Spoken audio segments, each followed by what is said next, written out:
What is up, Star Wars fan? We're back again today with another video, and today we're going to be reviewing the Fast and Furious F9 video that just came out in theaters. We went ahead and went to the premiere with all of our friends that were able to make it. Obviously, the Star Wars fam is quite a bit bigger than it normally is. In a lot of our videos, because a lot of our people aren't in town right now and are kind of out of state and have a bunch of other stuff going on. But for this video, we were able to get a few of the homies together. We went ahead and went to Century Theater for the premiere. I got tickets at the earliest showtime we possibly could, and are one of the first people to see the video from what I know.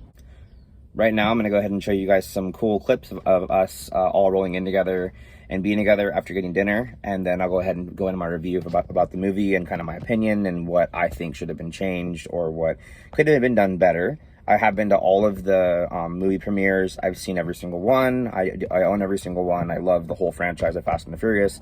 But, I mean, the last few videos have needed a lot more driving and a lot more car-related stuff, in my opinion, than what's been done. So I hope you guys enjoy, and I'll get back to you guys in a few seconds.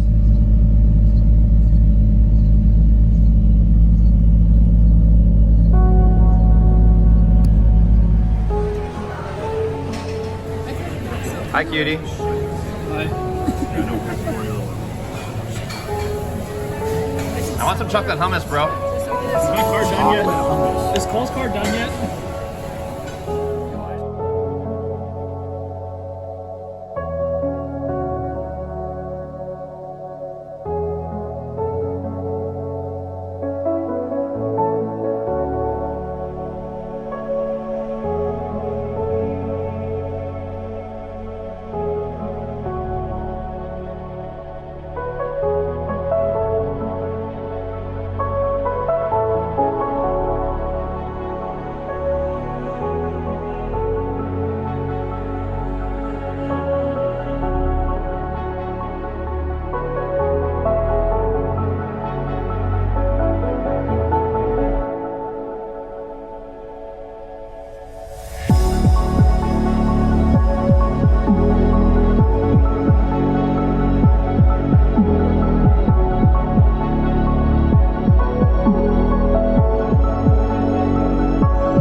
Alright guys, I hope you guys enjoyed that. Obviously, for the whole sake of being in a cool car, I'm in my A86 right now. You can see the Recaros behind me if you haven't watched the video already. There are videos up online of me in the canyons in this car and showing off this car and everything. It's one of my favorite cars. She is a beauty. But besides that, let's go ahead and get into it. So, pretty much my opinion of the whole movie is, I mean, it does tie together a lot of loose ends that were not really expected in the video, like the whole thing of Han coming back from the dead and you know, all of a sudden not being dead. You know, in my opinion, how it all goes together and how they tie it together isn't really the best. I mean, hey, car blows up with him in it, and somehow they said that it's like some fake body person that was like a fake accidental death or whatever, and that he didn't really die. But then again, they had that thing with Letty in the other Fast and the Furious movie where she dies in the car crash or gets shot or whatnot, and then doesn't end up dying either.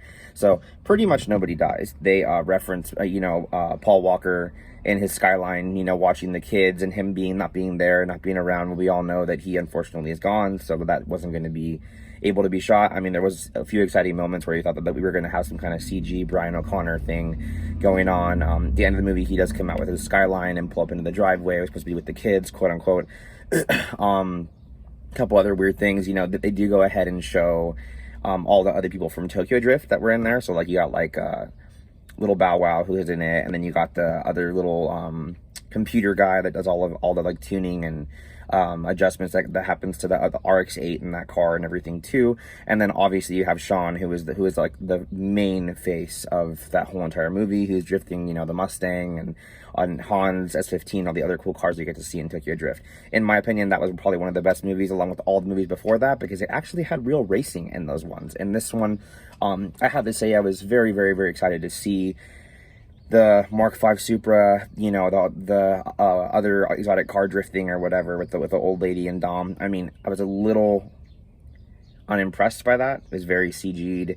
Doesn't really look like it was any real driving. It looked like it was all computer animated, which I could be wrong, but I mean, I know in the other videos, like, it was very much real cars that were driving, and they had professional drivers brought in from like Formula Drift and stuff to get it done.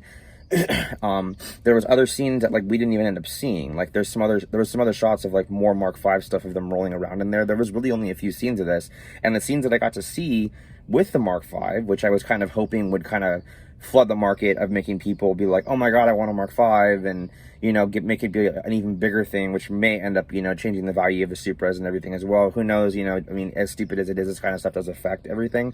But anyways, I mean, the only part that I saw that which was completely ridiculous is John Cena hops off of a car, who's apparently Dom's brother, hops off of a car down a tank into this Mark V. You know he's not going to fit in the car. He gets in the car and then starts drifting the car. And we're all just cracking up the whole time in our row of seats, just like John Cena is drifting a Mark V.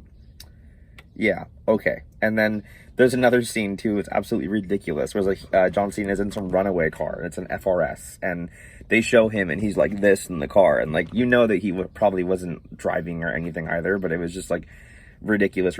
Another part that was kind of weird is in the previews they show Cardi B, you know, greeting Dom going into some mansion. Well, that never happened. That wasn't in the video. I don't know if that's going to be in the extras or in the deleted scenes, or I don't know what the deal was. I mean, just it was weird because it's almost like the previews didn't really match the movie.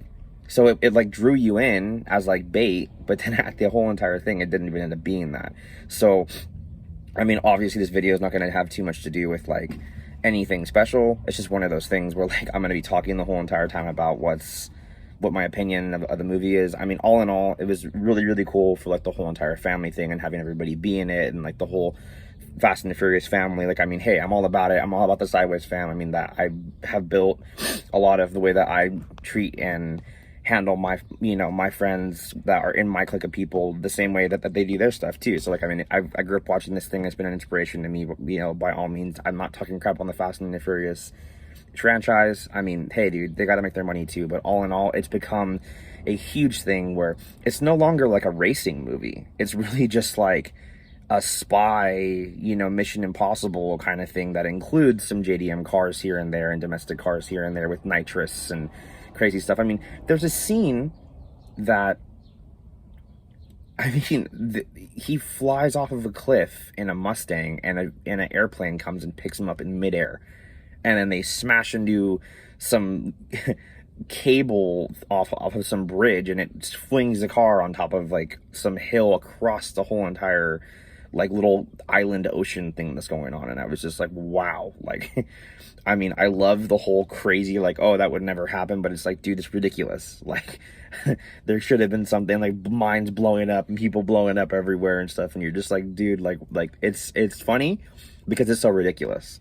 So I mean, I would say it's definitely entertaining, the movie. And I mean, like, if you're trying to just go and get your kids into something that where they're not into cars at all, I mean, sure, they're gonna get into some Dodge Challengers or some, you know, Ford Mustangs or whatever the deal is and stuff like that. But all in all, for like JDM stuff, I would say the only thing that was JDM was the FRS and the Mark V Supra that you see in the movie, and obviously like Brian's R34 that you see at the very, very end of the thing. But like, I didn't see any Mark IV Supras, I didn't see any Mark II Supras, Mark III Supras, I didn't see any T40SXs, I didn't see anything RX-7 related that made me really want to whatever. It was like a Pontiac Fiero with a rocket jet strapped to it. And then, like, you know, you got freaking Ludacris and the other guy up in space flying some space car in duct tape and underwater suits. So my opinion of this is it was completely ridiculous, you guys. Like I said, like I mean, for watching and being entertaining, awesome, awesome, awesome. It just would be great for them to go back to their roots of like street racing, street drifting, even like I always, and like they even show like the whole racing at like the track or whatever. And it looks like they even use some shots from Irwindale. But my opinion of it is like maybe they could have brought this into like track racing and like competitive track racing if they wanted to keep people off the streets and still promote racing as it should have been promoted. So anyways, guys, I mean, I don't know, I'm not gonna spoil it any more than I already have. This is just my opinion of it. I think they should have incorporated it more and gone back to the roots. And of, you know, the first 3 or 4 movies that were ever made were great in my book. Everything else after that is just some crazy spy, entertaining little car things here and there kind of stuff, which, I mean, hey man, I mean, everybody likes that kind of stuff, but I mean, I just think the Fast and Furious franchise was about, you know, JDM cars and racing and like all the cool stuff that should still be brought into these days. As I see everybody now wanting to just go into their brand new cars they can buy off a dealership lot and then go wrapping them around a tree. You know, no one really knows anything about building cars anymore. So I don't know. I mean, maybe if that had been a stepping stone in promoting new people getting into the scene, I think you know, if it's going to be like that, maybe they should have put maybe some JDM cars and showed people modifying them like it was in the garage, in Dom's garage with the Supra and the other cars that they were building and stuff too. But anyways, guys, I hope you guys enjoyed this video. Check it out for yourself. You know, leave your comments in the bottom. I know people are going to hate, people are going to love it, people are going to whatever, but I mean, just maybe go into it. I hope this wasn't too much of a spoiler for you guys, but just maybe if you guys can watch this and go into watching the movie knowing that, I mean, if you're just trying to get entertained and just keep watching the whole saga, hey guys, it's totally worth it. But as far as like if you're trying to go there because you're expecting a certain kind of driving and drifting and like adventure of Carland thing, it's probably not going to happen like that, guys. So until next time, guys, peace.